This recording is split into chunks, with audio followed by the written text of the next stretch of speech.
Good evening, everyone. I'm John OLoughlin, and welcome to my channel. It's called McDuff Lives, and tonight I'm very much looking forward to an interview with none other than David Underdown.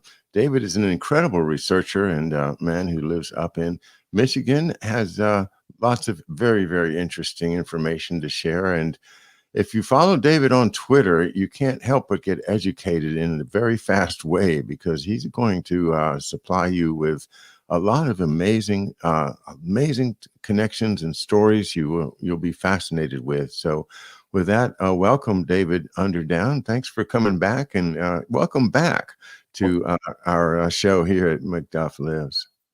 Thanks for having me back. It's good to see everybody and talk to Andy before, so ready to go. Okay. Well, I'm going to start with kind of a selfish question because I know that you have put some time into thinking about McDuff and his career. For those of you who don't know, that's a reference to my father, Thomas F. OLoughlin Jr. And it's been a great privilege to have many people helping me study his career. And I think, David, you've made some interesting remarks from time to time about my dad. I want to follow up on them. And the first one is this. You said that McDuff was a liaison between the Army and the Navy. Do you remember saying that? I do remember saying that, yeah, because I was very intrigued by the fact that Douglas MacArthur was an Army general who was being transported by the Navy, and then with your father being a Navy man, with that connection, and of course with his later career, I just just assumed that that was his role, because he had the intelligence background. He was, from those pictures, from the material that we've studied, that he was somebody that was in that role. And that was the Prouty talks about how coordination of the intelligence was the sort of the pretext for the National Security Act in 1947, was based on not having he said the problem wasn't that they didn't have enough intelligence, it's that they couldn't coordinate it from the different service branches. And the Navy had a long history of intelligence. The Army had their own history. There were sort of private investigative, Pinkerton type security forces. And, so just sort of going through that, that he obviously being a SACSA, that means that he was in a role where he was in the leadership of these different organizations and going between FBI to a new organization that was a reaction to a failed, a significant failed mission, and how so what I wanted to do was with following George. Also, we've sort of come to the analysis that the Department of State has sort of historically had this diplomatic courier service, and with these immunities and the ability to communicate and to travel and to use logistics and transportation networks without any oversight. So those types of things are what I'm looking at and trying to understand how how we can be in the situation that we're in currently. Well, let me just follow that up with just an incredible coincidence that happened to me last week, which, as you know, I'm in the process of doing a pretty much just a narrative biography of my dad, as much as I can tell. And I've been in the Pacific with him, with the 7th Fleet, with MacArthur, and MacArthur is now on the Nashville, and it's like April the 19th of 1944, and they're off of New Guinea at a place that they're just about to launch an attack on, called Hollandia, which is a Japanese base, and they're expecting to have a tough fight. But just as they were getting ready to start this, Um, my father, who had just been promoted from ensign to lieutenant, was on to Nashville when General MacArthur embarks on to Nashville and uses it for his flagship in the Hollandia operation. While MacArthur is on the flagship, none other than Wild Bill Donovan shows up on the Nashville on this very day. And that was on April 19th of 1944. And I learned about this on April 19th of 2021. And what I think is remarkable about it is that it was at that very conference that they parted of the ways finally. Donovan had been trying since even before the war to get MacArthur to let him run his agents in the Southwest Pacific area. Right. And every time he tried, he got rebuffed and rebuffed and rebuffed and again. And finally, Donovan just flies down into the Pacific, gets on the Nashville, and they sat down and they talked it out. And once again, there was an impasse. And what I think that tells me is that big split was the beginning of a rift in our government, in our culture, that has never been healed. That those people that stayed with the MacArthur and those people that went with the Donovan side of that difference made a choice that created a division in this country and in our military and our intelligence services that I think is going to be reflected as I continue through McDuff's career over the next couple of weeks. Right, and one of the other aspects that I looked at is how Eisenhower's role as a Army general in the European theater, goes from basically the diplomatic channel in London to after the war goes to the IG Farben headquarters and is running the Marshall Plan out of there, that they create the CIA base in Germany. So there was this link with Eisenhower. This is with the with the paperclip and sort of the Fort Hunt agreement with and again the slides that I sent is sort of leading up to this point, because I have Donovan in there, because a key point I want to say about Donovan is that he was FDR's classmate in law school, so he was a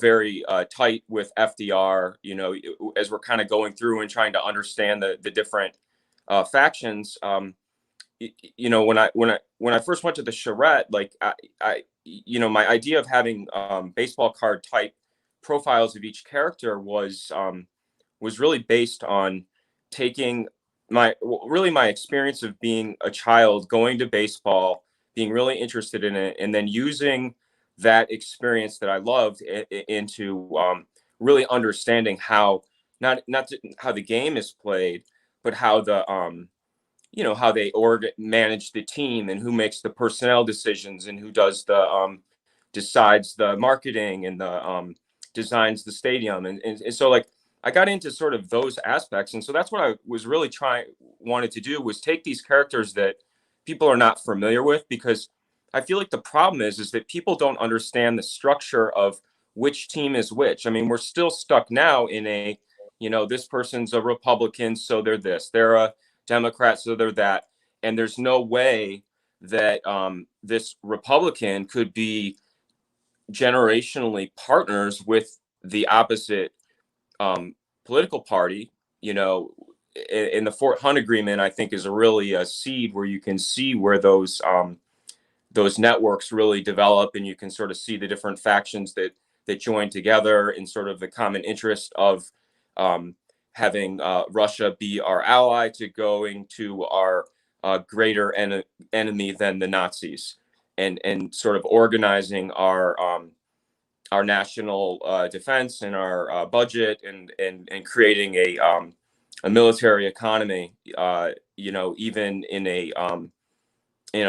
in a time where there was no declared war, really. I mean, they had again, you can see the change of going from the large fighting forces, world wars, to the Allen Dulles focal point system of having field stations all around the world, and then you have those points report back to headquarters with the problems to solve.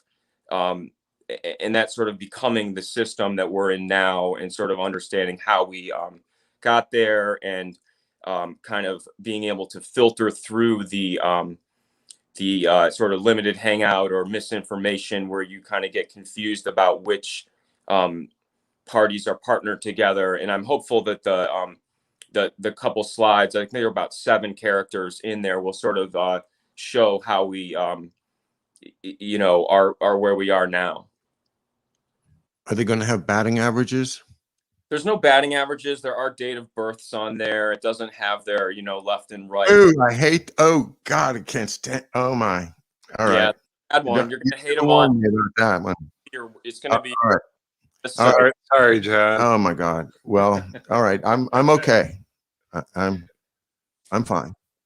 It doesn't get any better from here on out. We can skip that one, okay? It's going to be the whole family. You're going to see the legacy of how this one specific family has the title of being the only one that's sort of architected 2 separate intelligence organizations for the United States. Well, let's go back to the beginning, Andy, and ask Dave to talk us through it. Okay, so the first character is John Watson Foster, who was a Secretary of State under the President Harrison.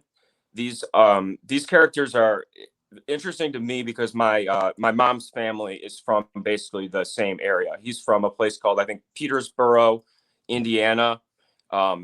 Harrison was the territorial governor of the Northwest Territories, which was in Vincennes, Indiana, also along the Wabash River. So John Watson Foster was the grandfather of John Foster Dulles and Allen Dulles. So he was the Secretary of State, and then, as you can see on there, he was also the key in the overthrow of Hawaii, which we know is sort of the trade routes of the Pacific, going from typically Seattle, Vancouver, to Hawaii as the trade triangle, then to the Asian markets, being sort of a historical trade triangle that's maybe not thought of as much as the African trade triangle that people, I think, are more familiar with in the Atlantic Ocean. So the second character is Robert Lansing. Robert Lansing was the uncle of John Foster Dulles and Allen Dulles. Their mother was the sister of, I think, but he was Secretary of State under, in a key point in history. It was the 1914 era when we went into the Federal Reserve System. We were entering the idea of World War I. That was the Wilson campaign promise to not get us into World War I, and then, of course, I think he had the stroke, and then they had us going. But Robert Lansing was basically the American representative for the Peace Paris Conference, which, if you watch the Fletcher Prouty interviews, he talks about how John Foster Dulles and Allen Dulles, their first assignment in world affairs was at that conference as the assistant to Robert Lansing. That was both out of Princeton. Allen Dulles is I think 5 years younger than John Foster. So you can see that he also was the man that created the diplomatic service, which became sort of feeds into the FBI also, which of course you're gonna be very well versed on with J. Edgar Hoover, having such a long career in the FBI. But these are the when we talk about the Doug Band, giving the Teneo diplomatic passports, or the G4S, or these stories that George is following with the Blackberries. This is the branch that turns into this diplomatic courier service that our B to the I bike racer was also a part of. I don't know who that is. What do you mean? The NATO courier. This is the diplomatic services. So these are. Oh, I'm sorry. I got it now. The Bon Jovis. Yeah, the Bon Jovis. Bon Jovi is she's the current example of a Robert Lansing created branch of our intelligence services, because of course we don't have the United Nations yet, we don't have NATO yet, those don't come till later. But this was the idea of having Hoover becomes the food czar. We have the Belgian Congo that becomes our first international aid project that the United States has had, where we say that we're at a point where we can go outside of our own borders to provide aid. And that was Herbert Hoover that became the World War I food czar. So he's of course becomes a key character as the president later, leading into the Depression. And he also has the Hoover Institute connections with McDuff's high school rival, George Shultz. So George Shultz is very involved in the Hoover Institute in Stanford, and that's where the Vulcan group that is famous for Cheney, Rumsfeld, Poppy Bush, George W. Bush. That whole group of Secretary of States, names like Colin Powell and Condoleezza Rice, were from that Stanford Hoover Institute side. That that Kamala Harris is also has that Stanford background, with her father being a professor there. Wow. I'm kind of taken aback by that. That was a tour de force. I know. There's so much though. I mean, it's incredible because Schultz is such a key character. Schultz is a truly a a top 10 20th century character to study.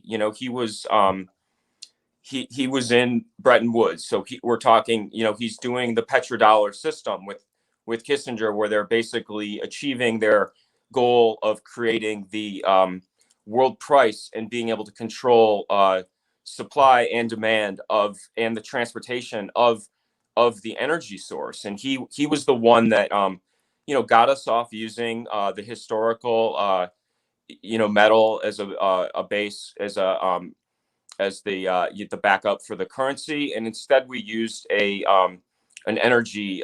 Petroleum became our new sort of petrodollar system. That was, again, if we'll get into the Safari Club, but you'll see the the negotiations where the deal is that you sell to us and we basically provide the security forces for the oil fields. And that of course then gets into all of the Middle East that we've had for almost my whole life. Well, let me venture a question. And what about Africa?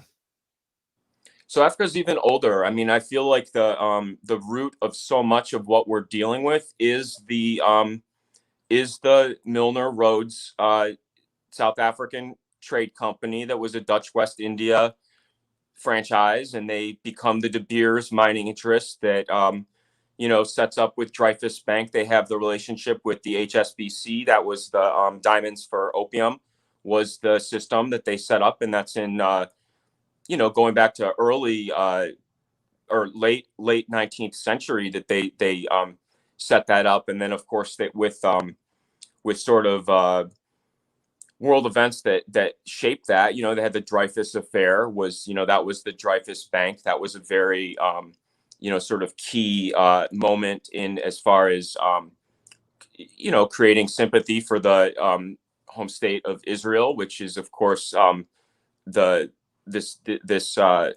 De Beers Milner Rhodes Group is, they're the bank that finances them, and and again you can sort of chart it back to now, with the Gazprom and the Rosatom and the these Russian state energy companies that were created after the fall of the Soviet Union are still in play now, and and of course our leaders are the lawyers for these entities, so it makes it very it's tough to analyze it, because it's like, well, what are you going to do if the Attorney General and the current FBI chief is, was Spalding and King? He worked on the deal. I mean, he was a Rosneft attorney. So it's, it's very frustrating for me, because I feel like the linkages are just so strong, and you can just go back in history with those law firms and really see those seeds. I mean, even Bill Barr worked for the firm that Henry Stimson and Eli Root worked for, Trowbridge and Potts. He worked for that same firm, and they were the California Standard Oil attorney, same law firm. Well, okay. I had a couple of questions as you were going along there, and but once again another tour de force from you, David. I did not realize that there was such a thing that you described as a diamonds for opium trade, and I'm fascinated.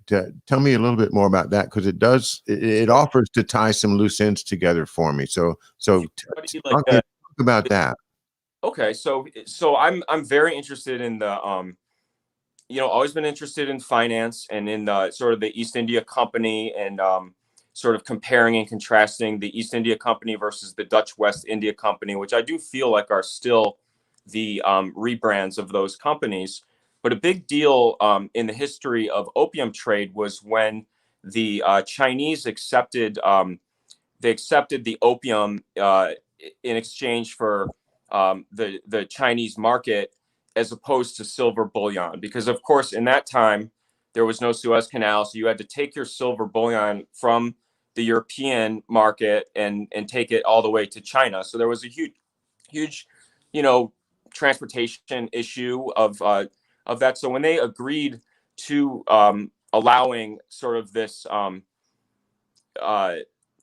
mean, they'll call it agriculture for agriculture, I guess, but getting out of the financial system and not using a monetary based, it's the it's the old barter system. It's the Venetian system. And I like to, sort of understand how these things come about, because, you get later in history with like a De Beers, who is, has a monopoly on diamonds, and they, they don't provide strategic diamonds to the U.S. military for, drilling, and the Army, the Army Engineering Corps.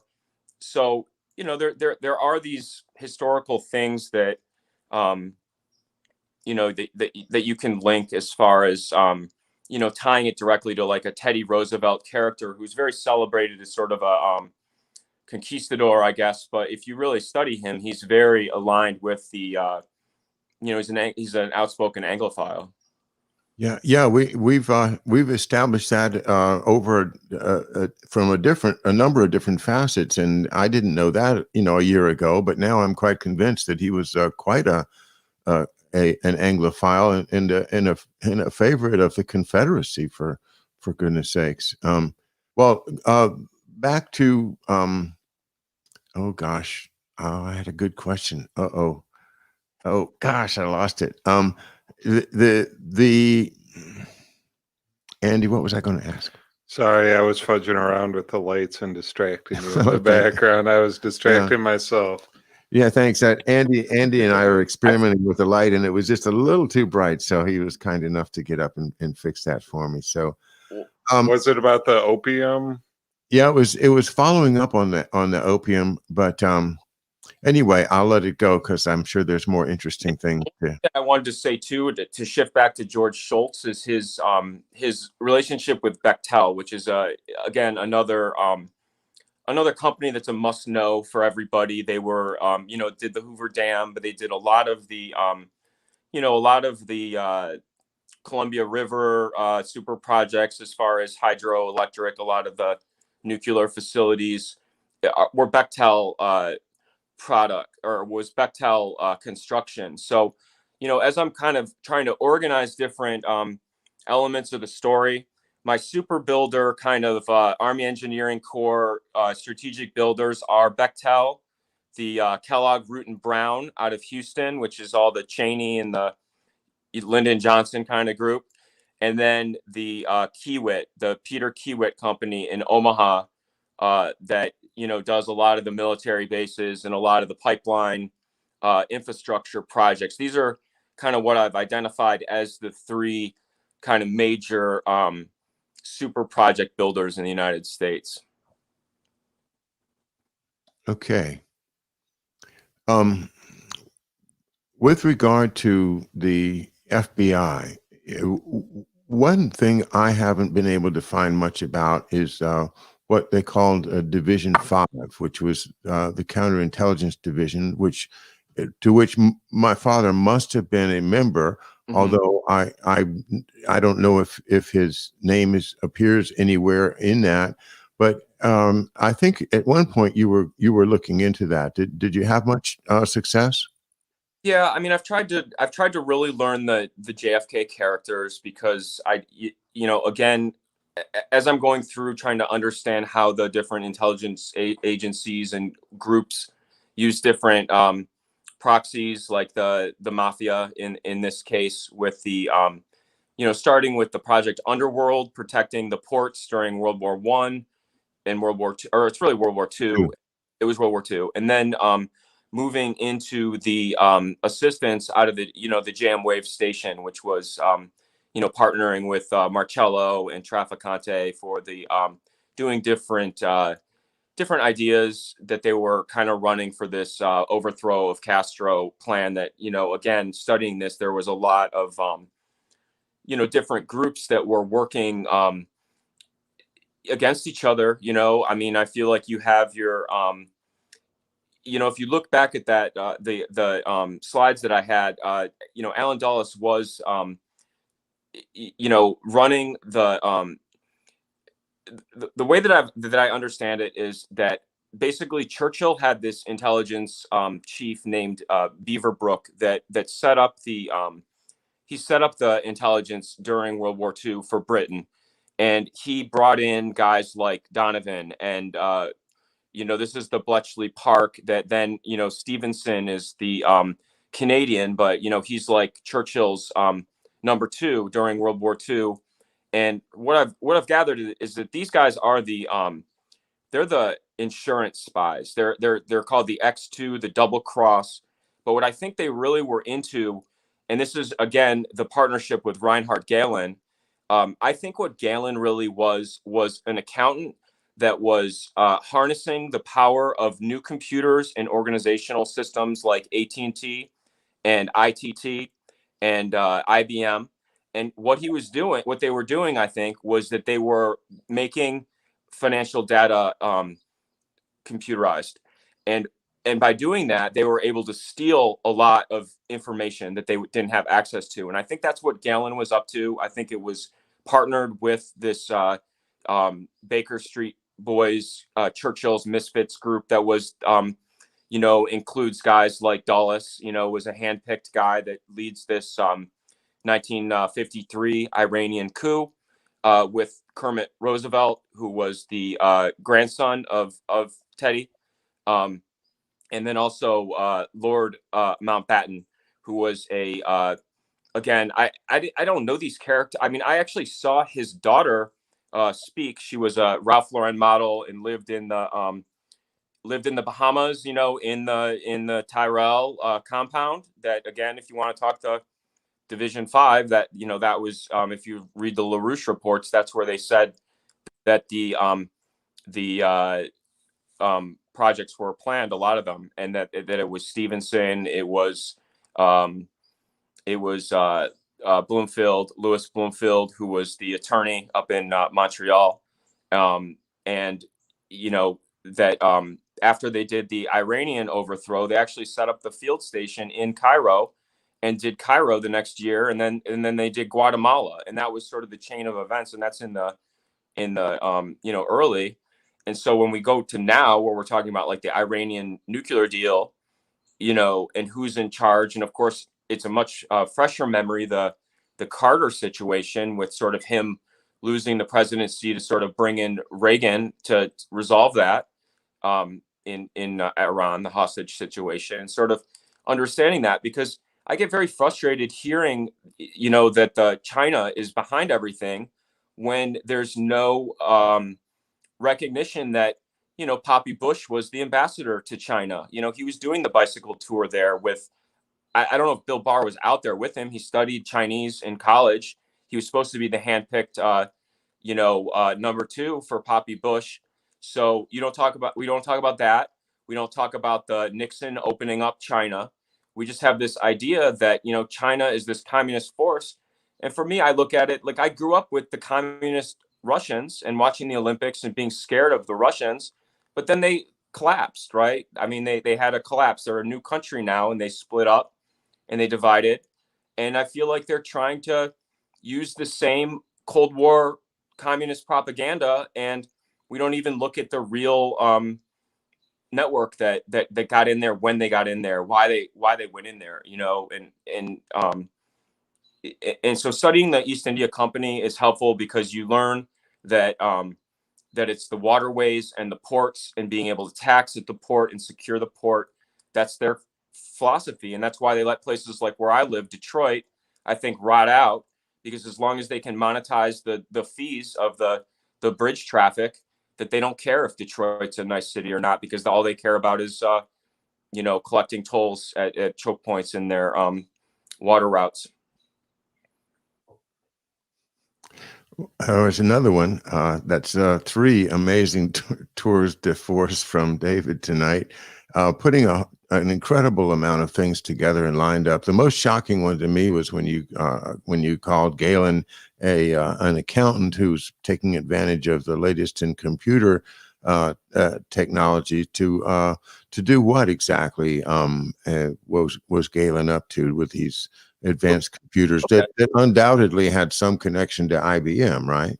It did. And of course, and with the Watson name, being in there from the Foster Watson, and, with Paul Watson being.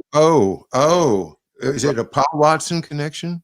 I don't know. And that's the thing, though. But with these names, it's always the same. It's always the same people. So if you're talking somebody that's the relative of John Foster Dulles, and it's probably going to be the same Watson, right? If you're the Watson that was the Secretary of State for Harrison, you probably are going to be in the same lineage as the Watson that was initially the sewing machine. I forget what IBM was initially. I feel like they were a machine company first, but they, that's part of the thing that's hard for me too, is the idea that, and if you go to those slides, it shows the banking network that goes through, really Dulles. I think he was in Switzerland. He was part of the Schroeder Bank, which was a Belgian bank that that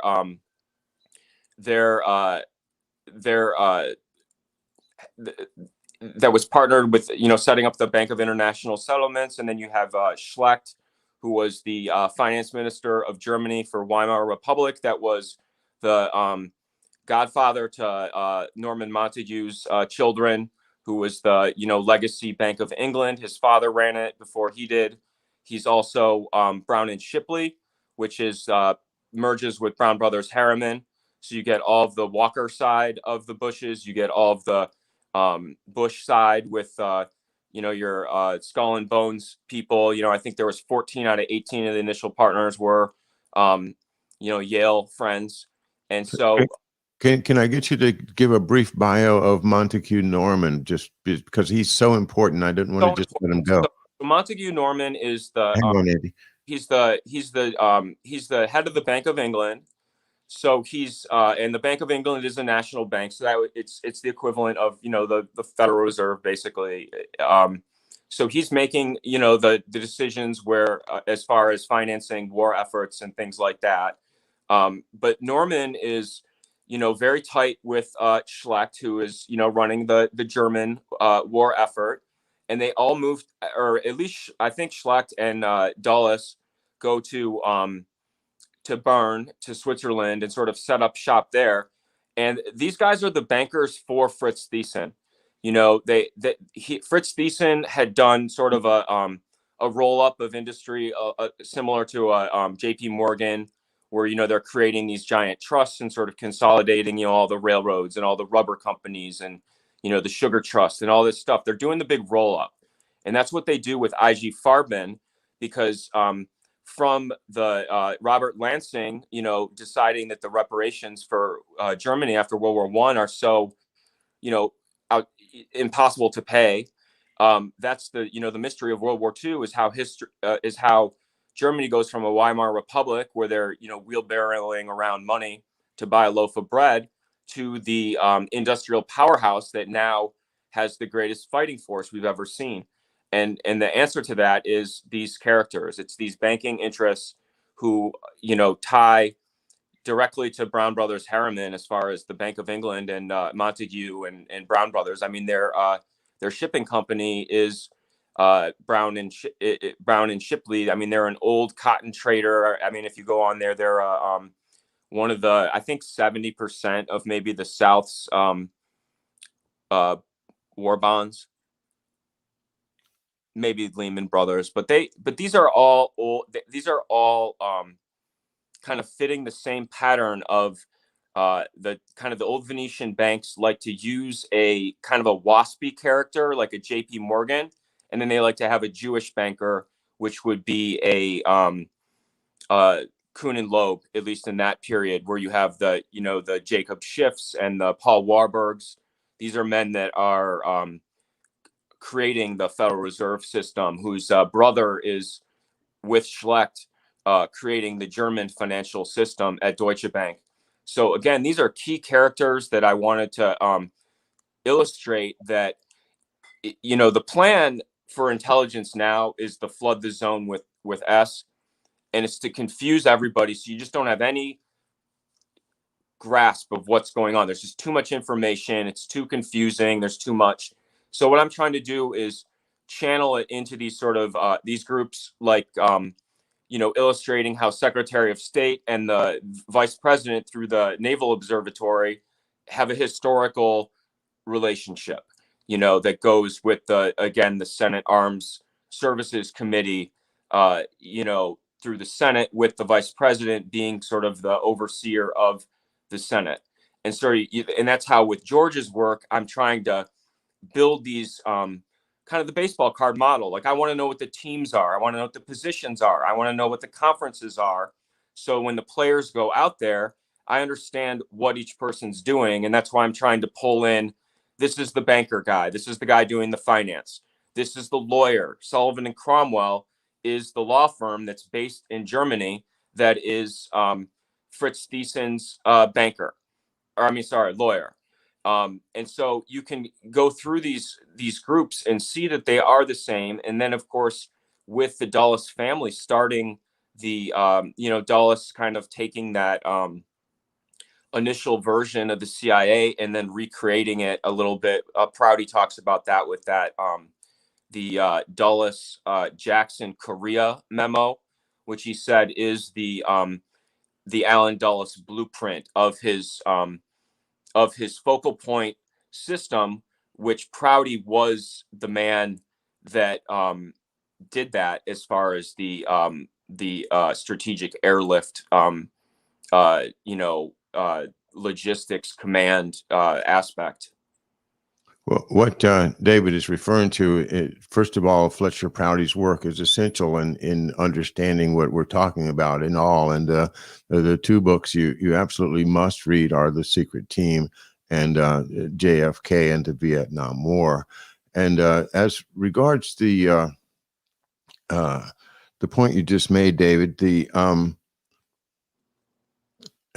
let's see, what was the point you just made? Well, we were just talking about how Dulles kind of, initially the OSS had that interim period. I forget what it was called, the OO Right. something, and then they made the CIA, and they had either Wisner or Beadle Smith was the first director before Dulles. Smith. And and Prouty makes a point of that, how basically there was this memo that Dulles really architected. It has the other two guys' names on it, but he said Dulles, he called it the Dulles Mein Kampf. So, as far as Dulles Mein Kampf, and the idea of the focal point is what I wanted to explain. Thanks for reminding me. Mhm. The term is important to understand what David is explaining, because when Alan Dulles creates a focal point, he puts somebody like a mole into an agency undercover, really working for Alan Dulles. So he's got a string inside of every agency, and it doesn't matter, at a certain point he's got a focal point in every place, but especially in the military, because it's his job to oversee the operations. And if there's a need for a military asset, then he's going to have already placed a focal point in that supply depot, in that command, in that air wing, in that point of authority, where when he needs something, he doesn't have to go through the chain of command, because he has a focal point, and he's going to connect directly to the focal point.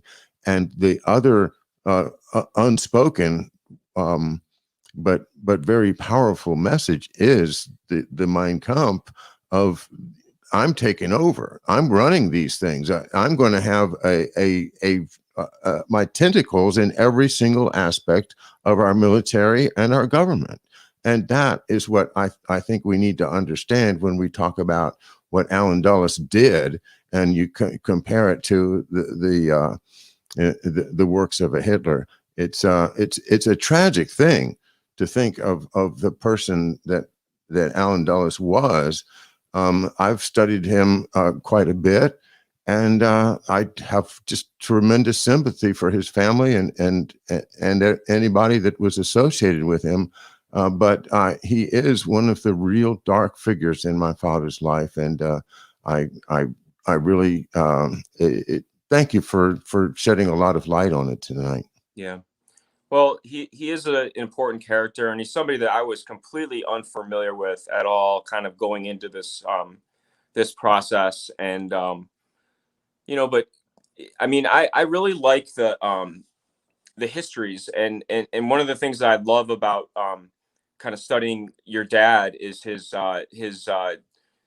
Loomis to Harvard connection. And I like to because I went to a a private school in Beverly Hills, Michigan, close to where I live, and it was a a top school, very similar to like your dad's. And I went to BC, where I met a lot of kids that went to all these boarding schools that are just like so beautiful, and it's just like very New England picturesque, like the way you think of it. And so I met a lot, I knew a lot of people from these places, and so to sort of link people together through like a Groton to Harvard for like all the Roosevelts basically, or Groton to Yale for the Bissell family. You get these legacy connections, and then you go to Andover with the Bushes to Yale. I mean, there's just a connection there. And then I know there's a lot of stuff on sort of the Skull and Bones and that, but if you really look at the record, they did have 14 out of 18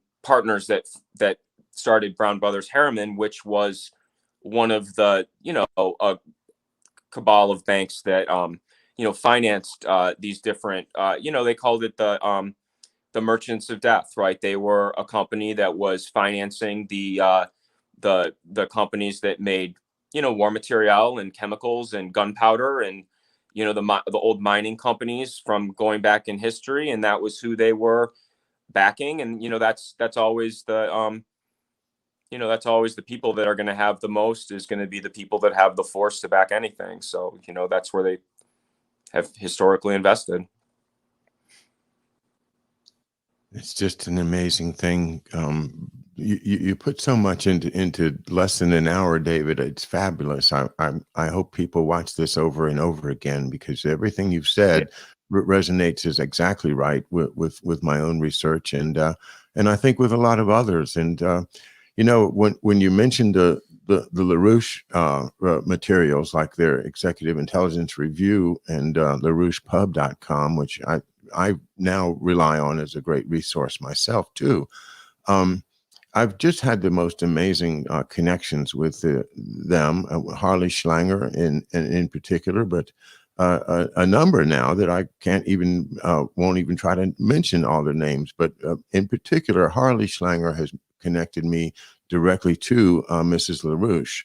Mm-hmm. So tomorrow morning at 11 a.m. on Eastern time, Eastern Daylight Time, here at Macduff Lives, we'll be having our interview with Helga Zepp LaRouche, who is the founder and director of the Schiller Institute in Berlin, Germany. So I'm really, really excited to do that. She's one of the great authorities on all these things that you've been talking about tonight. So I hope you'll be able to join us, and I want everyone else to be spread the word, because this is going to be an absolutely awesome Yeah. show. I'll tune in.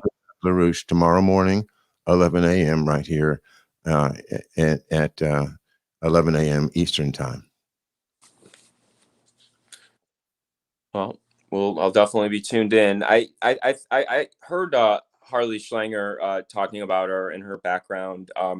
I'm always interested in people that have that, Eastern European background, just because, with my mom's family in Bloomington, having that kind of, living through that experience with Dr. Oppel, who was,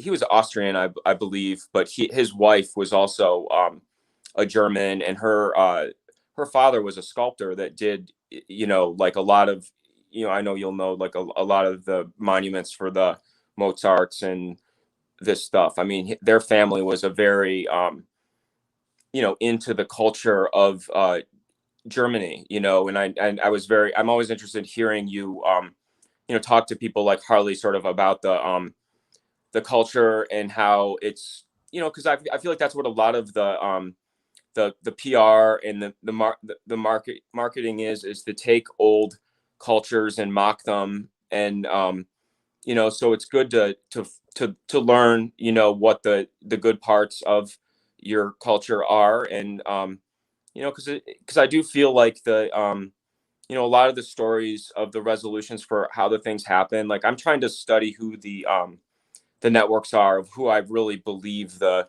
actors are that are running these operations, and not, blaming the person that worked in the office but wasn't read in and, played their role. And so, I'm very interested in those histories, and of course, with him being the musicologist at Harvard and having the textbooks and running the IU's music program, was, it's just so interesting to me, just kind of learning the different characters, because it's, it doesn't seem like they could, be somebody that people know.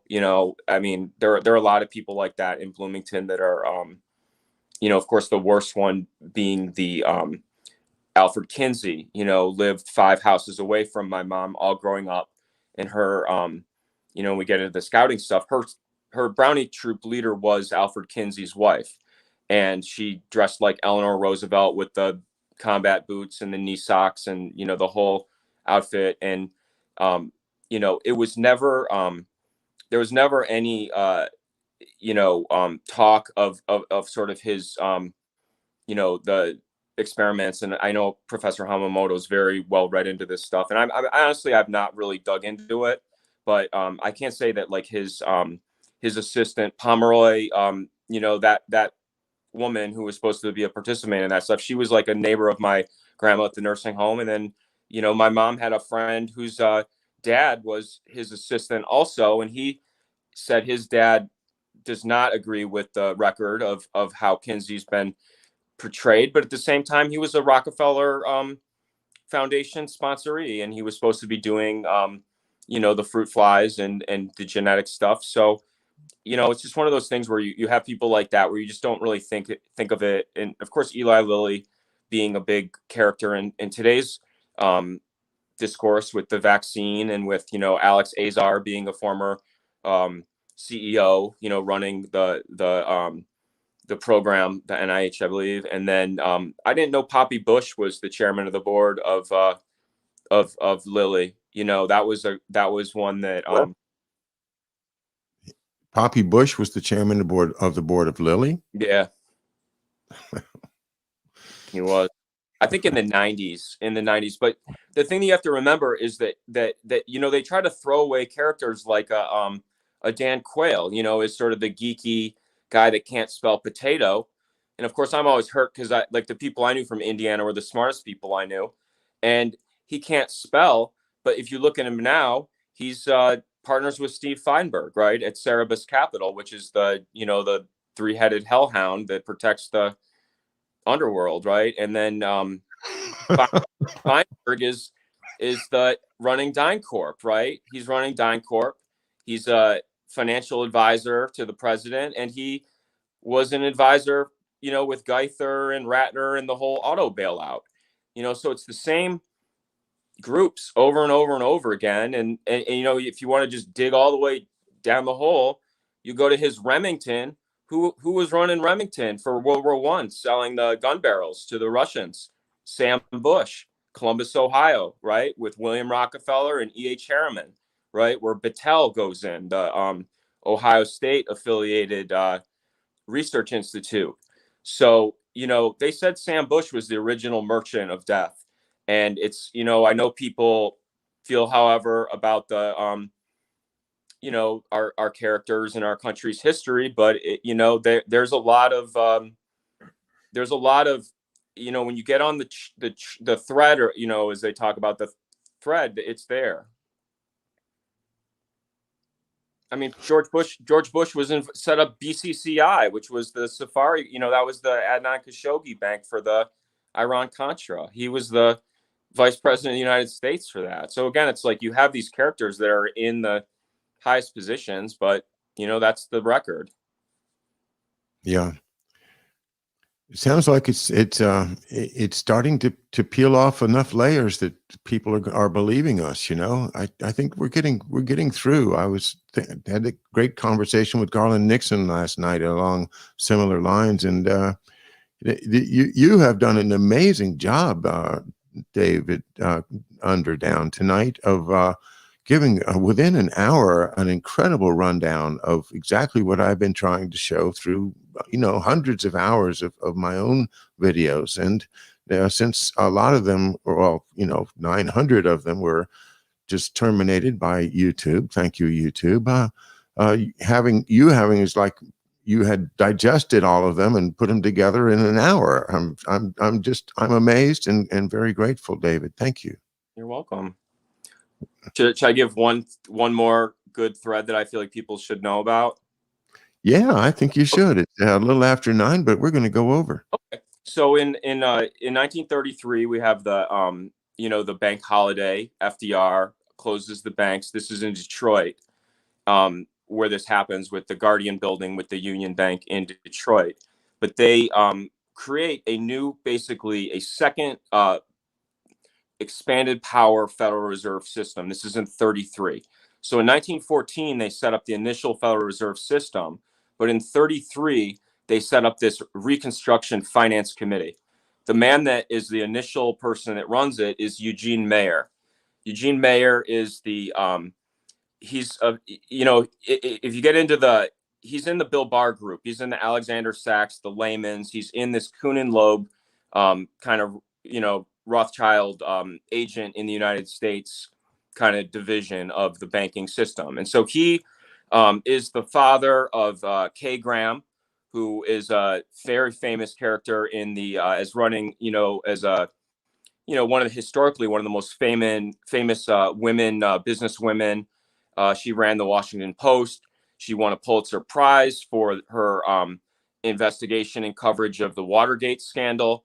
But Eugene Meyer is running this Reconstruction Finance Committee, which basically has powers to go into the private market and to buy banks that are failing, but also to help out with big corporations that are going to be our new retooled to build the war material, which is a lot of it is in Detroit, where I'm from. So the person that's running it initially is Eugene Mayer. Then you get the Jesse Jones, the godfather of the Houston Suite 8F group, which is the he was the original, basically developed the Port of Houston, but he's in the this is the Suite 8F group, is the all the Kellogg Root Brown guys, those Browns. The Brown brothers, right? Yeah, you've got them in there. You've got Clint Murchison. You've got your Richardson. You've got your LBJ. You've got your Bobby Baker. Obviously, the Bushes are big. You've got your Schlumberger people. You've got your everybody, and that group. After they were known, they built the Big Inch and the Little Inch pipeline, which was the basically a pipeline that went from Louisiana and Texas to Newark, New Jersey, and it was basically a strategic development to avoid the submarines in the Gulf of Mexico. So they wanted to send the petroleum to the again, this is naval strategic petroleum reserves. So that was the group, of course, that becomes Enron eventually. The same company is in the Enron group, but you also have your Kellogg Root and Brown, which gets into your Harold Bird, who was the school book depository, but he also had Bird Oil, he had Bird Uranium. He developed the civil air transport that Lee Harvey Oswald was being trained by David Ferry in that program. That was Bird that set that up. And they're all in this group called the Suite 8F. And you can also jump them out to La Jolla, because Clint Murchison owned that hotel in La Jolla where FDR, or I mean, Wait a minute. Would you go back? I just want to get this. Bird is connected to David Ferry? Well, he started the civil air transport in Texas, the entire service. And what I'm thinking it is basically a Operation Underworld, but using air surveillance for ports in the Gulf of Mexico out of these Texas and Louisiana. I think they got into the rockets, though, because if you get into that, I can't think of the name of the rocket company that George was talking about, that they eventually. You're talking about David Bird? Yeah. So he is the one that has the Dominion Oil. He's the dry hole driller. That was what he was famous for. But his he's a key character. He had, George was talking about when you guys were down in New Orleans, how that school book depository was really part of the the PB Success project, which was the sort of the going around the ring of the Gulf of Mexico. That was sort of the Teddy Roosevelt big stick idea of going in, sort of recolonizing, and sort of that the continuation of that, because as we know, United Fruit is the one that benefits from the Guatemala overthrow. They sort of become almost a de facto kind of corporate state, and they staged a lot of the programs out of there. That was United Fruit, with Sullivan and Cromwell as the drawing up the deal. And Sullivan and Cromwell closes our circle tonight as you get right back into that, of course, is the law firm of the Dulles brothers. And the one that did the Warren Commission that was supposed to have steered that. Yep. All right. We're going to wrap it up at this point here, but I gather that everybody would be happy to have you for another hour. And so let's get you back soon, David. It's been too long. And I was just thrilled with what you did tonight. I think it's a very valuable summary of a number of chains of linked people that I didn't know were linked.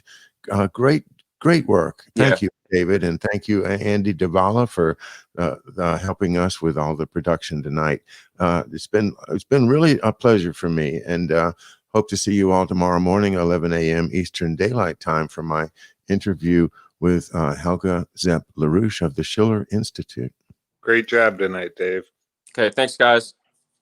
Good night, everybody.